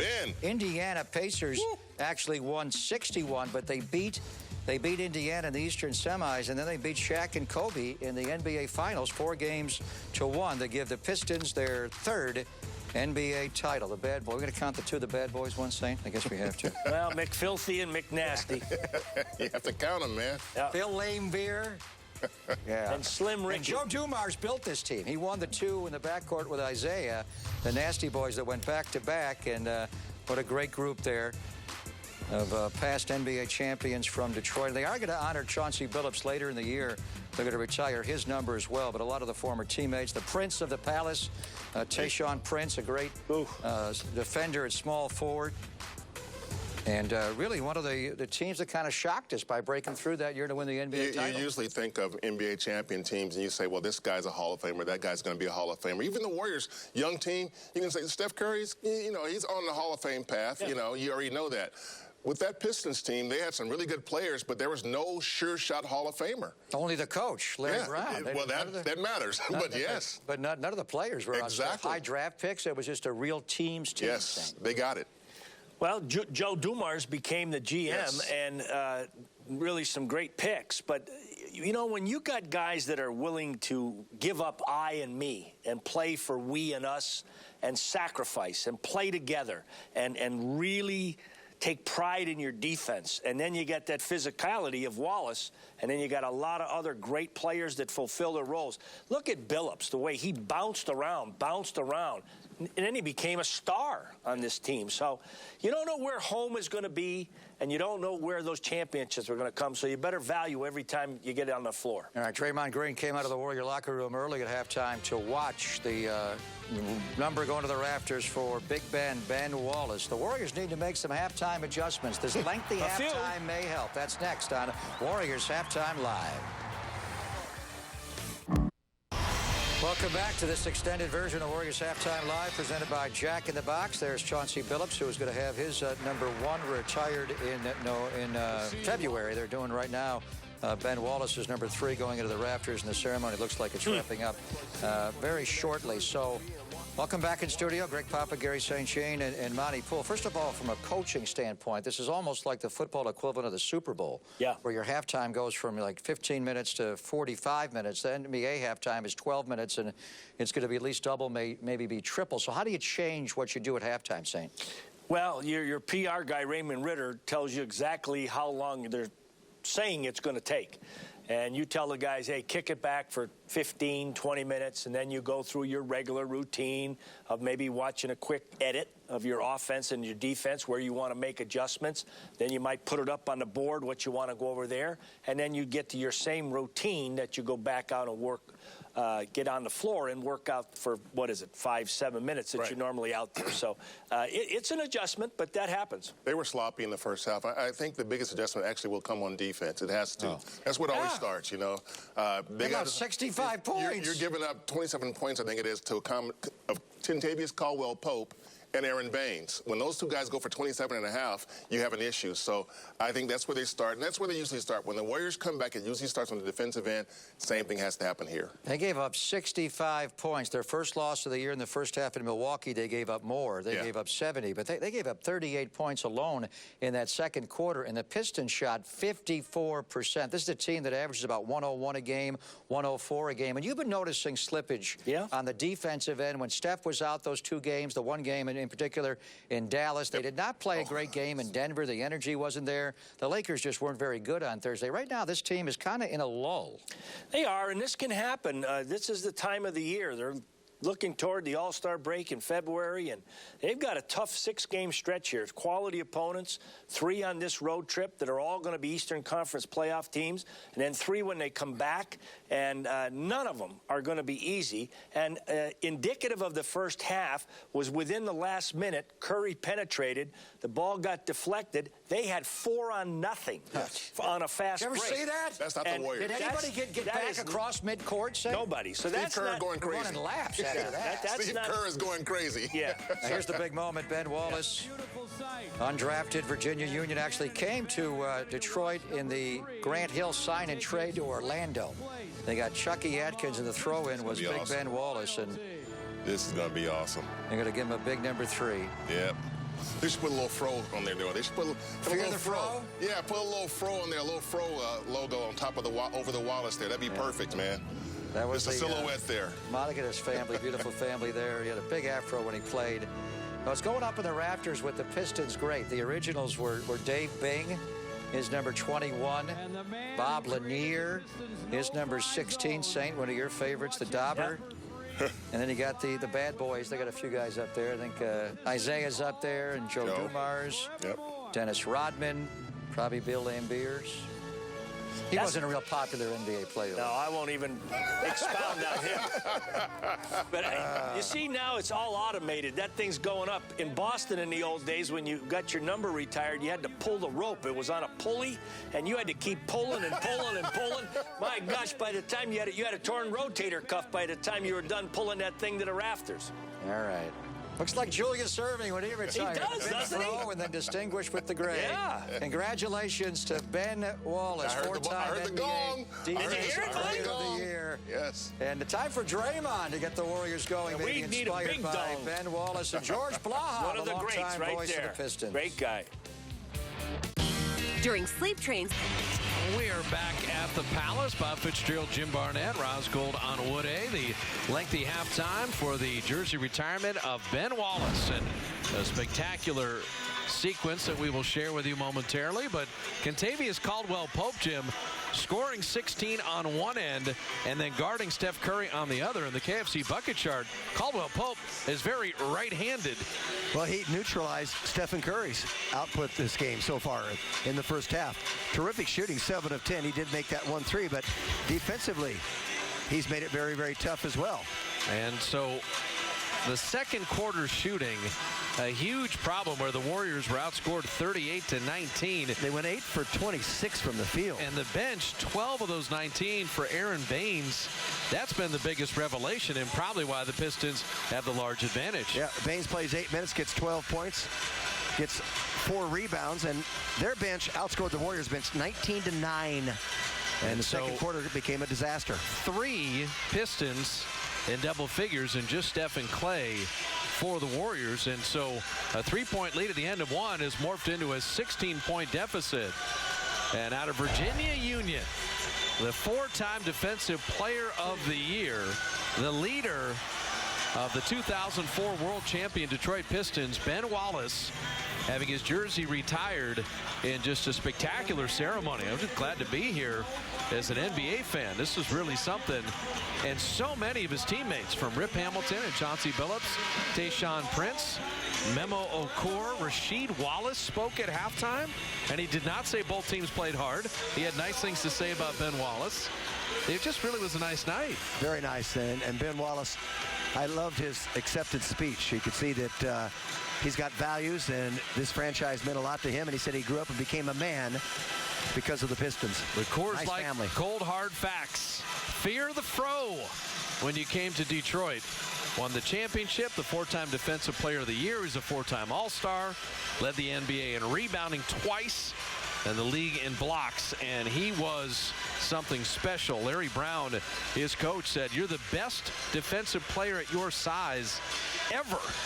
And Larry Brown, collegiately in the NBA, seen a lot of basketball, and Ben Wallace was something else. Just the highlight video reminded you of the plays that Ben Wallace was able to make. Pistons all-time leader in blocks in the regular season. The rebounds, all-time leading playoff rebounder for them. And he was a force. For someone who couldn't score, he made an imprint on the game. When I say score, I mean being a tremendous scorer at all. He could contribute. For a half hour, the Warriors got to sit in their locker room and think about a second quarter that was very un-Warrior-like. You're not going to have a Detroit team go for 38 in a quarter, and as you mentioned, you're not going to have the Warriors shoot so poorly. Look, let's see how they respond here. Being down by 16 points. Yeah, the Warriors have the most comebacks by 15 or more in recent vintage in the NBA, but they will be tested here on the road. We promised this road trip and these next 6 games, including tonight, 6 straight playoff opponents. And you have a lapse, and you pay for it. In the second quarter, that certainly was the case. 38 points on 15 of 23 shooting for the Pistons, so they've got some work to do. Detroit hit their last 5 of the first half. And so we begin the second with Reggie Jackson, Kentavious Caldwell-Pope, Marcus Morris, Andre Drummond, and Ersan Ilyasova for the Pistons. We've got to hear something from Harrison Barnes in this half. So make it now 6 straight makes for Detroit. And Caldwell-Pope starts the second half as he finished the first. He's playing his best offensive basketball over the last 5 games. Klay Thompson off iron. Bogut with a rebound. Steph Curry, Klay Thompson with Harrison Barnes, Draymond Green, and Andrew Bogut. Harrison, the corner 3. It has been a rough night. 1 of 7. He did make 1 3 before. A good block by Bogut, and then the late foul call. Got to clean up top, got the body down below. Well, that's one thing that hurt the Warriors in the second quarter. A lot of fouls, a lot of free throws for the Pistons. Well, when you're that big, he does a tremendous job of not hitting people with his body. And the size that he is, controls it very, very well. But you can't do it all the time. I'm surprised he doesn't do it more often. And as you talked about, Andre Drummond at 36% from the line. What kind of nights have been for Detroit? He steps up and nets the first one easily. Well, he's averaging 18 and a little over 15. The last 2 players to do those kinds of numbers, Wilt and Kareem. I mean, those are the kind of numbers he has. Curry weaving through traffic, and Steph is offline. It has been that kind of night for the Warriors. They closed the first quarter nicely, but they have struggled since.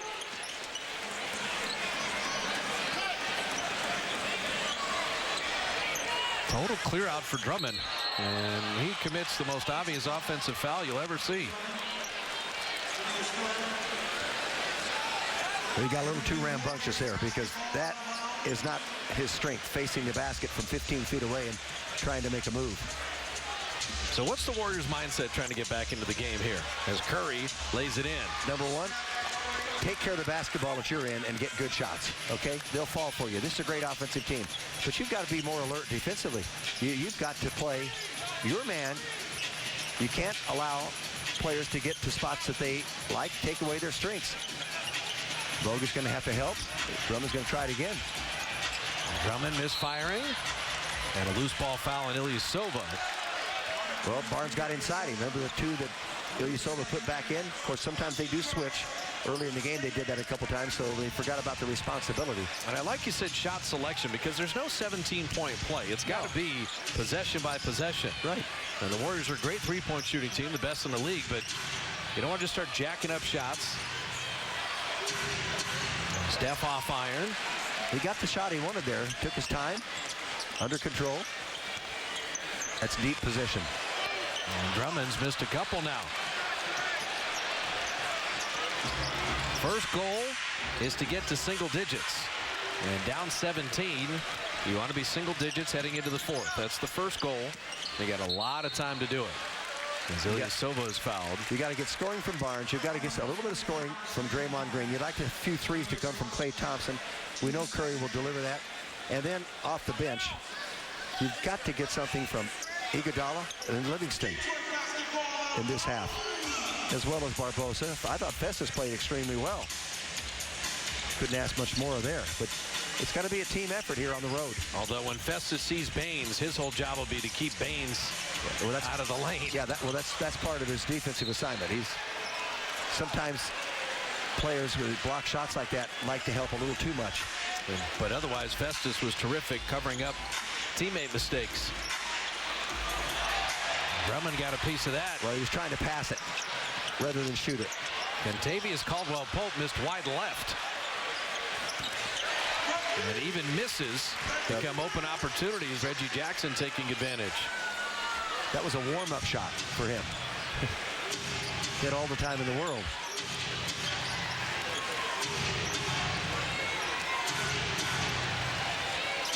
They're trying to get a play for Clay. And that's a good idea. Right from the foul line. But can you string together a couple stops? That's the whole key. And score on the other end. Have one of those patented Warrior runs. That lob behind Drummond. Curry step around. Ilyasova guessed right. And you love Clay to get in one of those unconscious modes where he starts making every shot. But he's been 5 of 11. Rather than put that one out, he decided, I'm going to take it on my own. He kind of felt it. If that goes in, all of a sudden, he may get a bundle, but it didn't work. Stopping Detroit so far so good. They've held the Pistons to 5 points in 4 minutes. Caldwell-Pope called for his first foul guarding Steph Curry for the night. Pope's got a couple of inches on Stephen with longer arms. And he's got quickness. Started a little face guarding there to prevent the pass. And Harrison Barnes has the layup sent away. That's because he went to dunk it. Took longer. Go straight at the basket, you lay it up off and in, you get an easy 2. He took it up with 2 hands. And there's a little subtlety to all that. They want to foul Drummond there, and instead they just took the ball away. Make that layup, it's 15. And that was a big miss. And a big deflection. The Warriors can't get out of their own way right now.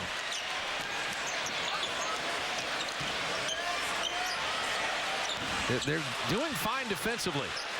Luke Walton would have taken Detroit at 70 at the 7-minute mark. They had 65 at the half. The difference is the Warriors have only 4 points in the third. Yeah, they're 2 for 11 shooting. Detroit is.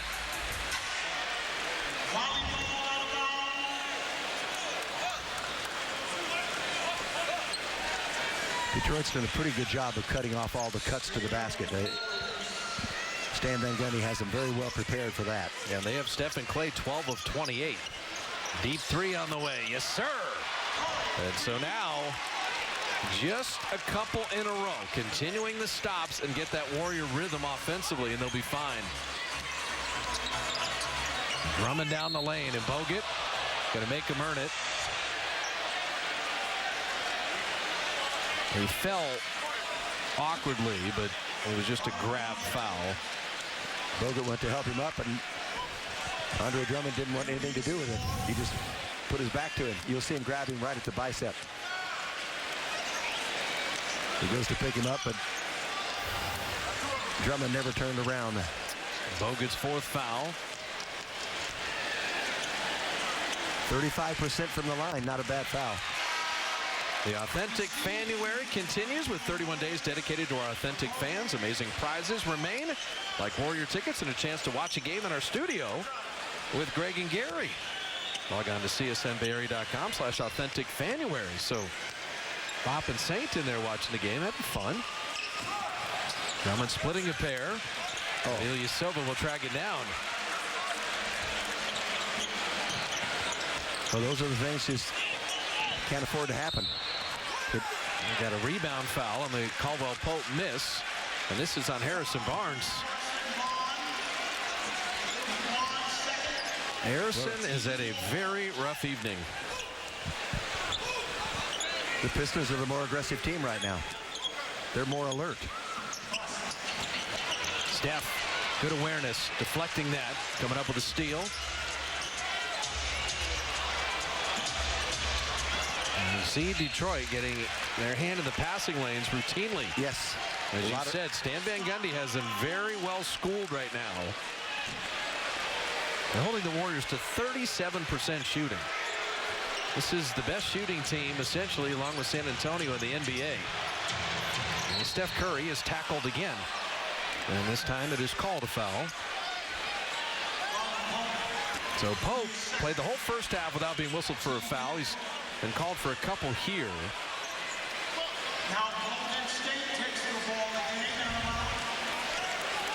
He's having quite a little conversation with Brian Forte. Kind of hushed him off with his hand. Could have gotten a tee. Warriors trying to free up Curry. Ezeli, that's a big screen, and that's a made three. Ezeli got there just in time. They might have called that a movie screen, but he beat him to the punch. Caldwell Pope. So Steph's got 23, and after being down 19, grinding their way back into the game. And Reggie Jackson with a nice finish.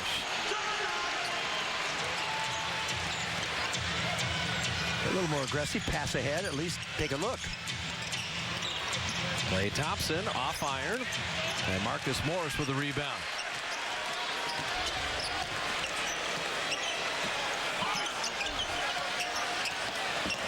Drummond inside. Drummond tipping his own miss. Drummond again. Drummond one more time. And finally sent away.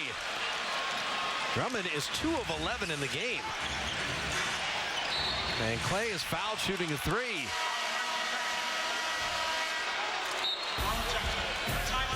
Timeout on the floor. 5:28 remaining in the third. Set screens, free up the MVP, and find your way back into the game.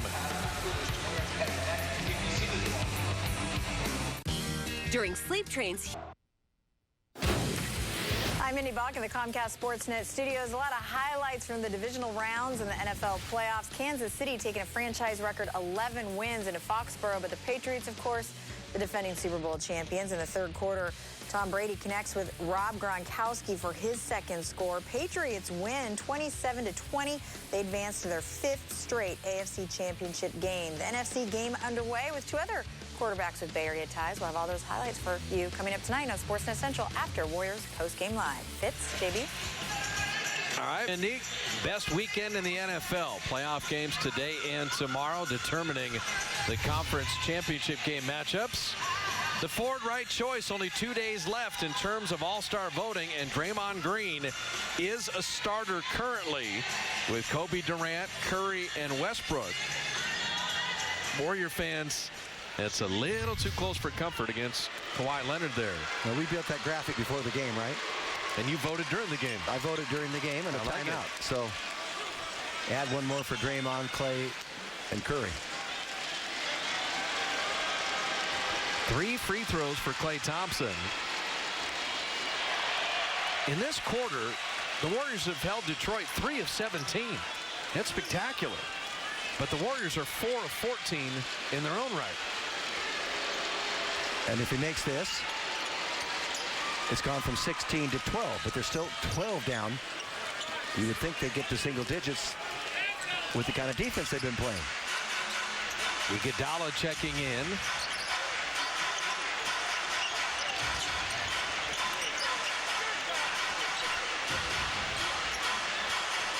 Shot clock at 7. ISO for Marcus Morris. And he has been their offensive bailout at times. Well, he just hit a shot on the Warriors' best defender. And Iguodala almost stole the initial pass. See, it didn't bother Marcus Morris. Didn't disrupt his shot at all. But the battle for tempo and rhythm is favoring Detroit. They have stopped the Warrior running game. And the lob, Klay, nicely delivered to Ezeli. Great communication. They set that up between the two of them. And Festus is there again. Curry just barely got back inbound to get that ball. Should go right back to Steph. And that cross-court pass, dangerous. I'll tell you, Kentavious Caldwell-Pope can play.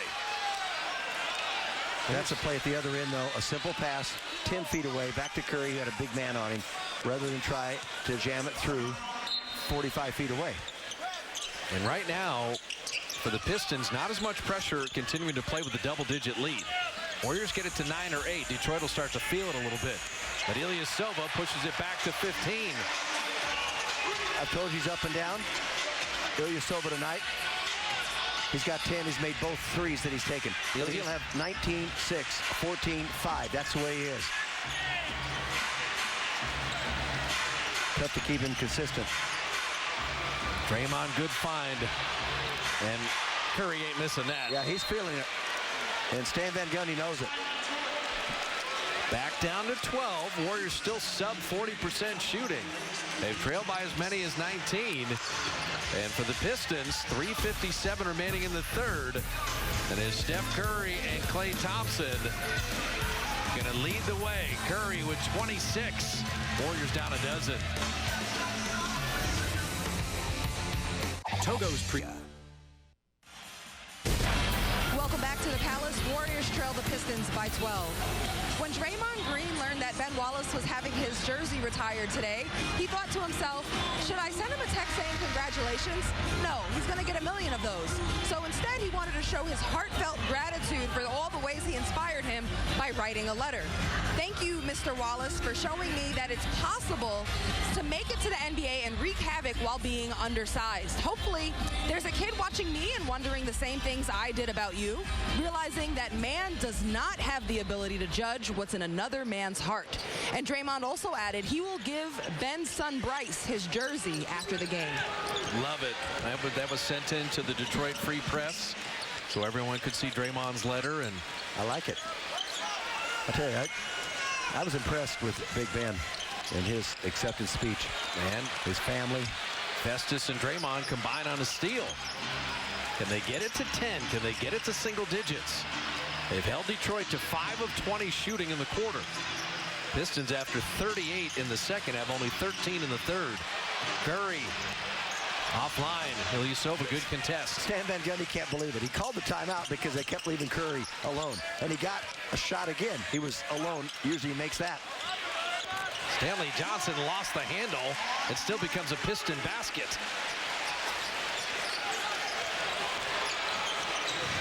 Klay with the pump fake. Shot blockers, rebounders, all those bigs love to jump, and that was good patience by Klay Thompson. The Book of Barnett, Chapter 3, Leapers like to leap. And boy, do they. Reggie Jackson missing. Festus inhaling that rebound. Double digits is a psychological barrier. That layup was blocked. Saved? No. The foul was on the Warriors.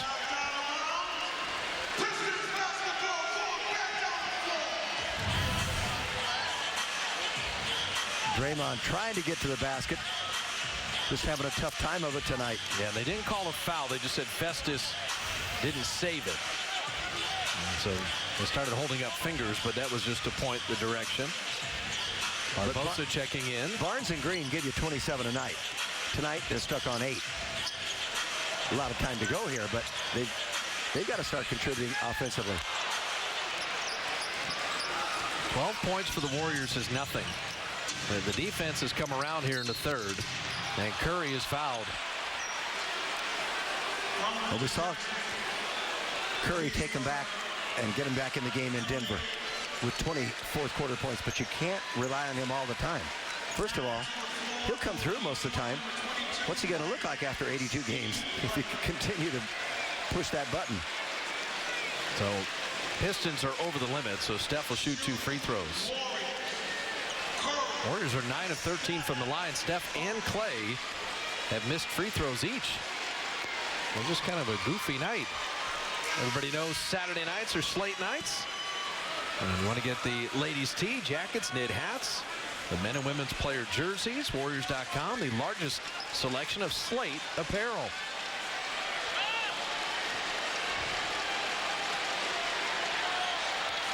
So Steph Curry's got 28. Klay's got 17. There are no other Warriors in double figures. And to Jim's point, they're not going to win this game unless a third scorer emerges. Look who we have in the backcourt here. Steve Blake. Kentavious Caldwell-Pope has cooled off a bit. No shot blocker back. And Barbosa takes away a Warrior 3 with a moving screen. It's going to be a foul that takes away the triple. He is just trying to simply run down the floor and get out of the way. And they just a collision. He tried to work. You've got a defender there trying to get at Curry. That's innocent contact. Incidental, it's going to happen sometimes. One guy's going one way, another the other. Took away a 3 that would have made it a 7-point game. It's a 6-point swing. Instead of being down 7, back up to 13. But not for long. I'm telling you, Ilyasova was all over him. Ilyasova's 6'8". I didn't think Steph could see the basket, but I guess he can feel it. 16-point quarter for Curry, 31 in the game. Back to 10 again. Caldwell Pope doesn't miss too many today. He averages 14 a game. He's got 20 on 9 of 15 shooting. Double screen. Take away another 3. All right, let's see that one again. They call it on Ezeli. Is it a movie? It doesn't. You can knock a guy to his floor. Let's see. Ezeli puts him down there, but I don't get it. I don't get it. I honestly do not understand it. He was there, held.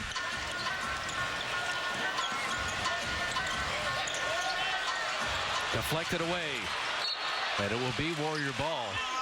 I mean, you really should be looking at a 6-point game.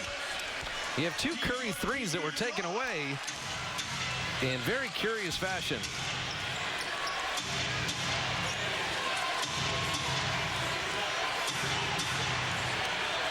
Steph again, and Ilyasova with the rebound. Hit the 2 that didn't count. And by the way, Ezeli moved on that screen more than he did the one out front. Ilyasova with the rebound. And Draymond went straight up. It's getting pretty physical right now. Ilyasova had nowhere to go there. Tried to draw a foul. They didn't take the bait. Shot clock is off. Curry down the lane, finger rolling it up. And a foul on the tip with 1.8 as Festus was at point-blank range.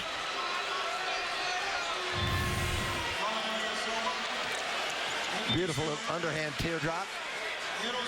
And Festus just couldn't quite control that enough because he got pushed in the back by Ilyasova. Steph is 11 of 22. The rest of the Warriors are 16 of 47. You can't win on the road leaving it all up to that guy. Well, 2 bizarre calls. He's really 13 of 24. Okay? And he would have made 8 threes by now. The call on Barbosa, crashing into someone, just trying to get out of the way. Wow. And the defender trying to recover. Yeah, the Festus one was more ridiculous, and now he got some talking after that free throw was made. Remember, Draymond already has 1 tee. If he gets a second tee, he's ejected.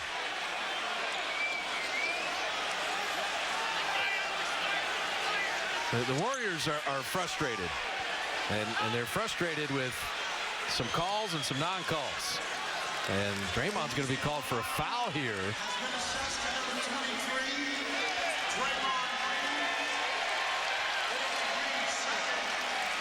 And this was on a made free throw as he and Drummond got into it. And pushed him in the back, so Drummond will shoot a pair. Drummond is way ahead. He's already 2 for 4 tonight. He's at 35%. Let's watch Draymond right underneath the screen there. It was that second push. Drummond hardly felt it. The old officials would say, all right, guys, cut it out. Let's go. And that will do it for the quarter.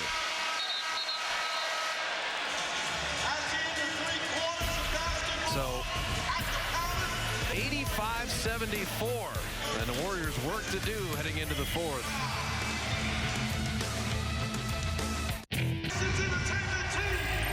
Our Toyota game summary heading into the 4th. The Pistons have played a special game. They took a 16-point lead at the half. They owned the second quarter. They got a dozen from Aaron Baines off the bench. Kentavious Caldwell-Pope has been spectacular, but Steph Curry trying to lead the Warriors back with 31-16 in that third quarter. And so the Warriors win the first, the Warriors win the third, but the second quarter was the problem. They held Detroit to 8 of 28 shooting in that second quarter, or third quarter, excuse me. And now it really is up to this second unit. This was the unit that had a disaster 5 minutes to begin the second. And so Livingston, Barnes, Ezeli with Barbosa and Iguodala. These are critical minutes here. Down 11, beginning the fourth. Not a big scoring 5 here, but perhaps better defensively. So let's see if that takes effect. Barbosa bothered by Baines.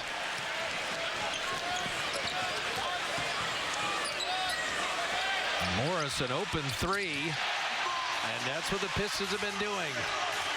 Taking advantage of opportunities. We check in with Roz. In that huddle, you could hear the frustration. You could also hear the determination. Steph said, we did our job. We're back in the game. You know they're wavering. We can't give up easy shots. And then Luke Walton said, we have to be smart. Take care of the ball and get stops. Well, Baines is injured. He went flying into Barbosa. Well, Barbosa had that knee come up, and I think he got a big Charlie horse. It'll still be Warrior ball out of bounds. That shot never hit iron. But Aaron Baines, who's been so good off the bench, is definitely laboring, and Drummond's got to check back in. Let's watch the left knee here. Boy, it hit him right in the thigh. It was a good replay. Saw Baines jump straight up there. That is well schooled in his days in San Antonio with the Spurs. Shot clock at 3. And Barbosa can't see the shot clock. He's got to know better than this. That's a critical mistake. Everyone has to know where the shot clock is. You don't have the ball in your hand, you take a glance. You can feel it. First of all, you've been around long enough, you can feel it. The other thing, too, is you inbounded with 11 to shoot. Yeah, that's what I mean. And you got to know that. I'm not sure he did. Stanley Johnson missing, and Iguodala with the rebound. So they didn't quite get it to single digits heading into the fourth. And they trim it before the starters have to come back in. Trailing by 14 right now. Pistons were up 16 at the half.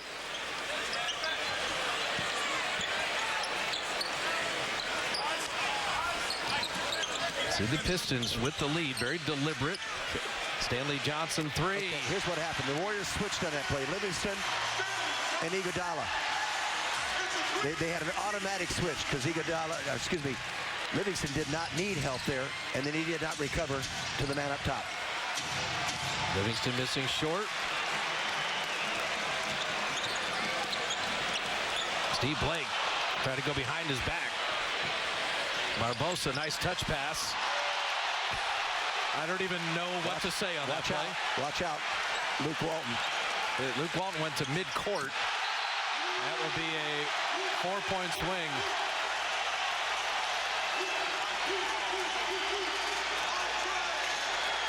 I think the Warriors are going to take a time. We're going to get a technical first.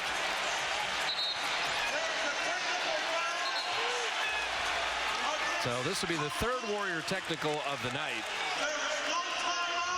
There is not a timeout.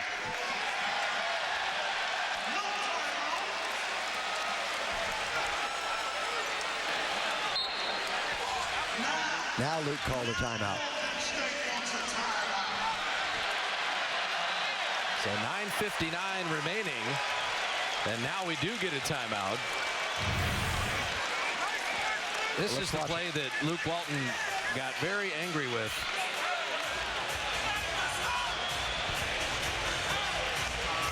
And it ended up being a dunk on the other end, and you see a lot of head shaking.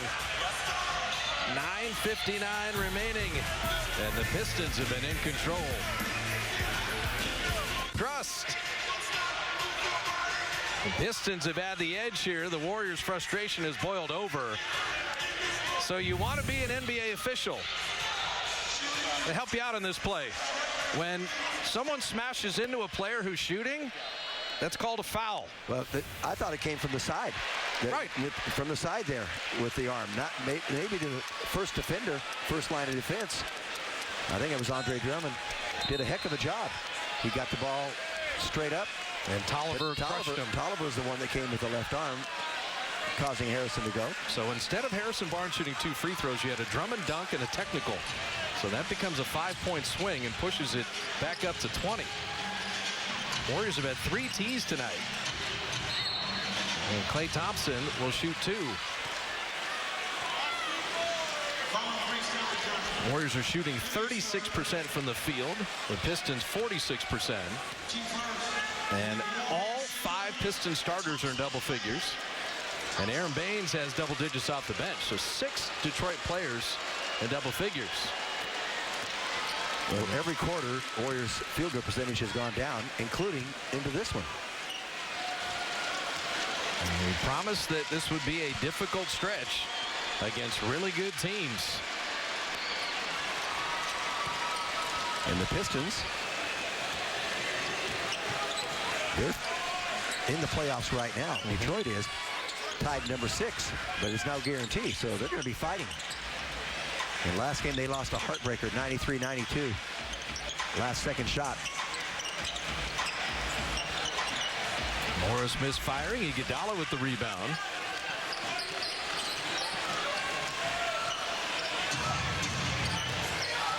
Nine minutes in an NBA game is an eternity. But there's not much rhythm or flow to the Warriors' play on the offensive end. It really has not been, other than Steph Curry, for the night. And we said Detroit in this building is +7. They're very good here, and they've lived up to that billing. Stanley Johnson with a nice take.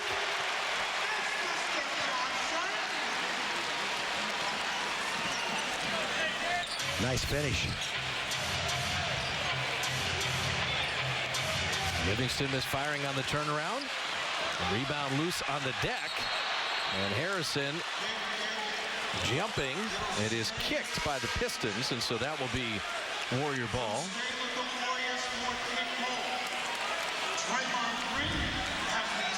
And Draymond will check back in, as will Steph Curry.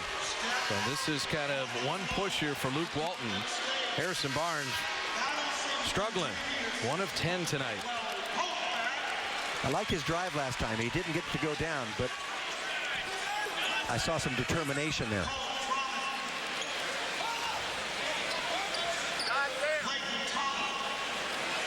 So Curry, Iguodala, Livingston with Draymond and Klay. And so this is the small unit.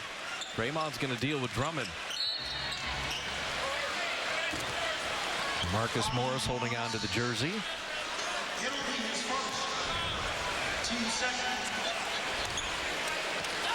They've gone with Steve Blake because I believe Brandon Jennings went back to the locker room. He went to the locker room. I don't know what's wrong.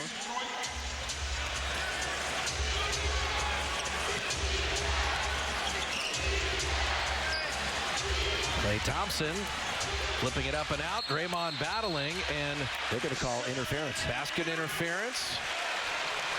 And the ball was still in the cylinder.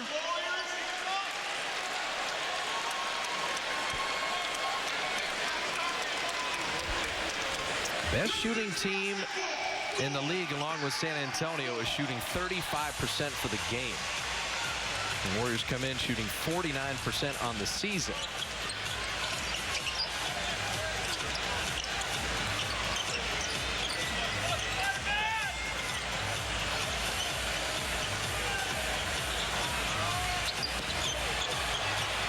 Steve Blake hitting a 3.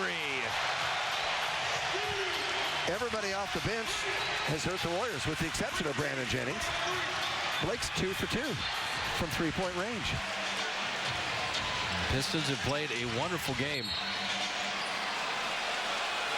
And Blake holding on to Klay Thompson.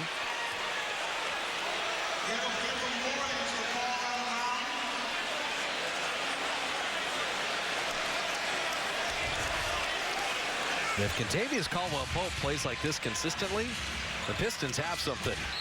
because they already have Reggie Jackson. They already have Drummond. Now the whistles are flying all over the place. Well, Kentavious Pope, he's playing so well. When they brought Jennings in here, of course, he had that Achilles tear last January. I mean, he was a big-time scorer. Career, about 17 and a half a game. But can he play alongside Reggie Jackson? Are they too small to play together? So Kentavious Pope has a little edge there. Draymond couldn't get the layup to go down. I'll tell you, he did a super job to take away a shot blocker. He said, I'm just going to bull my way in, and then he couldn't get it to drop. This is the Pistons' largest lead. And Tolliver from the corner hit the side of the backboard. Iguodala reversed over the backboard. And that may typify the Warriors' offense tonight. It has been one of those nights. And you mentioned the Piston bench. It's a 31-12 advantage for the reserves. Pistons basketball out on the sideline.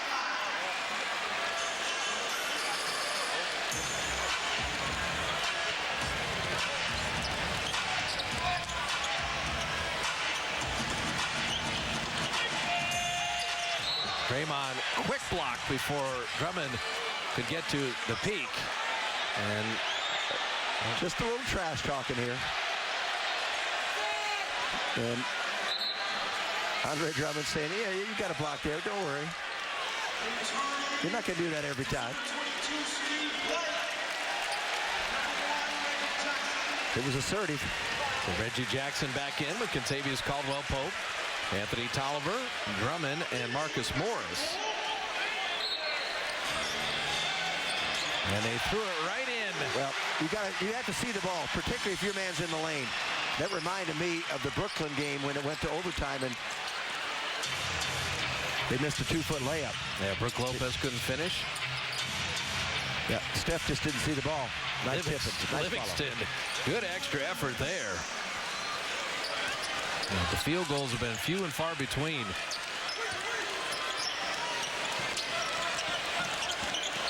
Turning point in this game were the two disallowed Curry threes.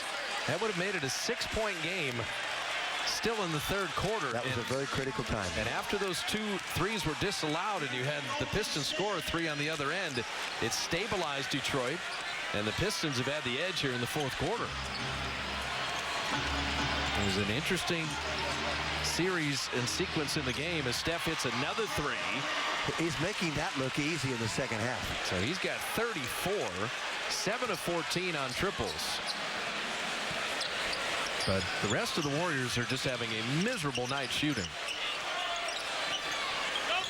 You'll often see Livingston playing with Curry and Thompson.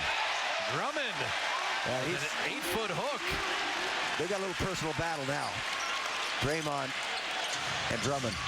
And Curry is just lighting it up. He just wiggles his way to open territory. But it's still a Detroit 20-point lead with 6:01 and a 22nd timeout. Now they extended to the full. So 103-83. Detroit defending the Palace. An NBC Sports 5 Extra. The Pistons lead at 20. And if you missed the game, you're going to see the Warriors with 3 technical fouls. And you're saying, wait a minute, that's not like the Warriors to be frustrated or upset. There have been plays in the game that have had the Warriors a bit frustrated with some non-calls. So Luke Walton has a T, Draymond has a T, Steph Curry has a T. Now, it won't have decided the game because the Pistons are outplaying the Warriors, and they're winning by 20. But when you're not shooting and you're on the road and you're getting bounced around, your frustration level is going to increase, and that's happened tonight with the world champs. Ironically, I'm more frustrated with the 2 fouls they called. Barbosa trying to run through, and the defender's trying to recover to Curry, and they hit each other. Curry hits a 3, and then they called a moving screen on Fester Huzili, and Curry hit both 3s. To me, those are the 2 biggest calls of the game. But the point is, as well as Detroit has played, and you have some whistles that have been interesting tonight, that can have a team's blood boiling a little bit, and that has been the case with the Warriors. That's going to be the case for the second half of the season against the defending champion Golden State Warriors. People are going to come at them. There's a target on their back, and they've got a rough schedule. Doesn't get any easier in Cleveland, where they're 15-1 at home this year, and then Chicago. Chicago's got the best field goal defensive percentage in the league right now, which is saying a lot, as well as San Antonio's played defense. Curry with the steal. Good extra effort by Steph, and better extra effort by Caldwell Pope, saving a layup. Very impressed with Detroit tonight. Not only all the players in double figures, but holding the Warriors to 37% shooting. Bottling up everybody not named Steph and Clay. And they're continuing here. Very small. And Klay Thompson hitting a three. We had talked about the Warriors' slippage. After starting 14-0 on the road, they're going to be 4-4 in their last 8 road games. Yeah, it'll catch up to you a little bit. We'll see what happens here. They're going to try to get back into it with a little D, quickness, and three-point shooting. Reggie Jackson missing. They've got three-point shooters. Klay Thompson missing that three. Yeah, that was a little bit of a flyer. Coaches would like to see it move a couple of times before you launch. Unless you're Curry. Drummond tipping it in.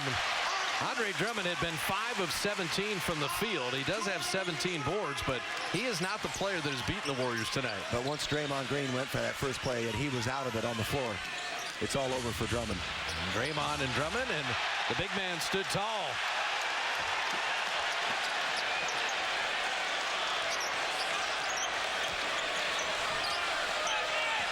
Tolliver for 3, and misfiring there, but you got Barnes and Green combined 2 of 17.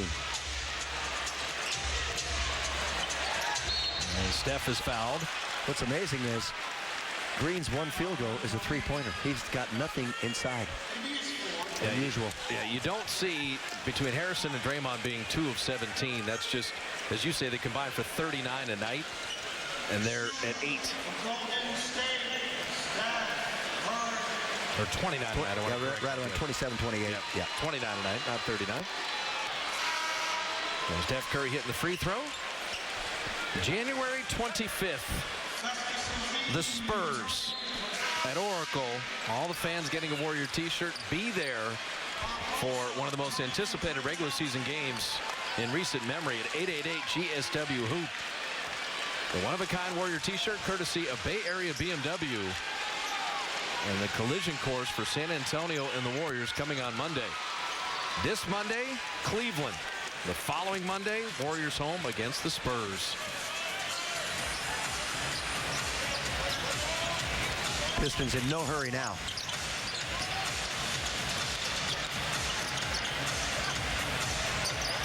Marcus Morris missing. Tolliver kept it alive. And Ezeli with a rebound. I know they've got a 17-point lead, but they needed possession more than a shot there, the Pistons.